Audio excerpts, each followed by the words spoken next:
Hey everybody, John Ryan here from IGN, and we're playing Shoots in Counterstrike Global Offensive. It's one of the other arms race maps as opposed to Baggage. And you'll notice the main difference between Shoots and Baggage is that Baggage is really compact, Shoots is a little bit more spread out. So with the first few rounds of guns, the small arms fire, you want to try and stay off to the side to make sure that you have the time to take the accurate shots and get the kills you need. Except for, when we get shot like that. It's really not until you get up to the heavier submachine guns, like the UMP-45, that it makes more sense to kind of hop into the middle of things and really start going to town. So this section in the middle here, you've got 6 tunnels branching out, one of which that guy just came through and shot us in. And that long corridor in the middle, which makes some really great firefights between the two teams during the skirmishes. And now, so once we're up to the UMP-45 right now, which is a really, really solid SMG. Don't know why that guy didn't get shot to death right there, but we're still alive. Okay, all right. And oh, wait, nope. Shotgunned in the back. What a bummer. So anyways, we're on the P90 now. We know the next gun's going to be shotgun, so we want to start working our way towards that middle aisle where there's all those 6 tunnels coming out from either side. Because for shotguns, obviously, you want to be as close to your enemies as possible when you unload, so that, hopefully it won't take more than 2, but preferably it'll only take 1 shot to take down the next guy, so you can move on to the next weapon class. So we're going to peg this guy here, and then go this way, and then loop back down the corridor, and try and blast anybody that gets in our way, namely that guy right there in the back. Head up the stairs, you can jump across to all the different spots. I'm getting a little bit... I got a little too focused on that guy, which cost me a life right there. I probably could have just waited and taken down his friend, the guy that actually ended up shooting me.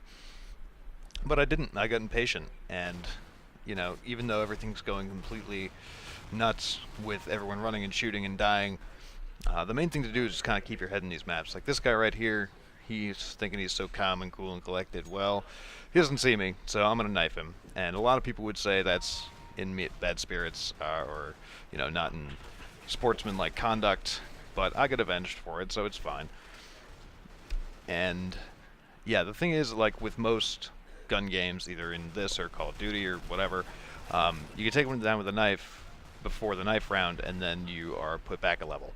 So, sometimes, this is just me, I think it's kind of hilarious to just run around with only a knife, throw caution to the wind, and just try and see how many people you can set back. Because honestly, the trolling during that game from other players is just, it's exquisite. So anyways, now we're moving on to the AK. Again, we get stuck in that spawn area of theirs, which, like in Baggage, you really don't want to be stuck in the middle of the enemy spawn, just because there's so many of them, and as they spawn, they are invincible for a few seconds. Which gives them time to shoot you, and you no time to shoot them, which is kind of a bummer. But it's actually a fairly smart gameplay mechanic that they included into it, because, you can't have too many people spawn camping. However, right here, we're on the outskirts of their spawn, and that's actually pretty viable to, sit on the side and pick them off from a distance. So these guys right here, we're going to try and take down. That probably would have gone better if I'd actually used the scope on that rifle. Sadly, I did not, because I'm foolish sometimes. I'm impatient, and patience is key to victory. But now we're onto the AUG, and the AUG is a really great, powerful weapon that you can use either at a distance or close the range and shoot from the hip. I really recommend trying to use the scope as much as possible on the AUG, though, solely for the sake of accuracy and fire in bursts, as opposed to unleashing an entire clip at once. And with every sniper rifle, you want to stay as far away as possible, stay behind as much cover as you can, because one good shot and you're golden on to the next level. With the heavy machine guns, I really love them, but it's a shame that there's only 2 rounds of them, because they go by so fast. Right there, that was maybe 4 seconds, and I was through each gun. And then on to pistols. Now, somebody else is actually already 1 level away from the end, so hopefully they'll be killed a lot more than I will in the next few minutes, so that I can actually take over. So there's the next pistol down. We've got 3 left before 4 left before we're on the knife.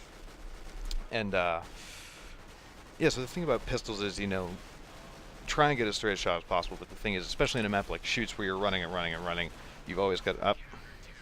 You've always got to be constantly moving, so try and line up a clean shot as possible. Anyways, we're going to play some more Counter-Strike Global Offensive. You guys keep it here on IGN for more videos.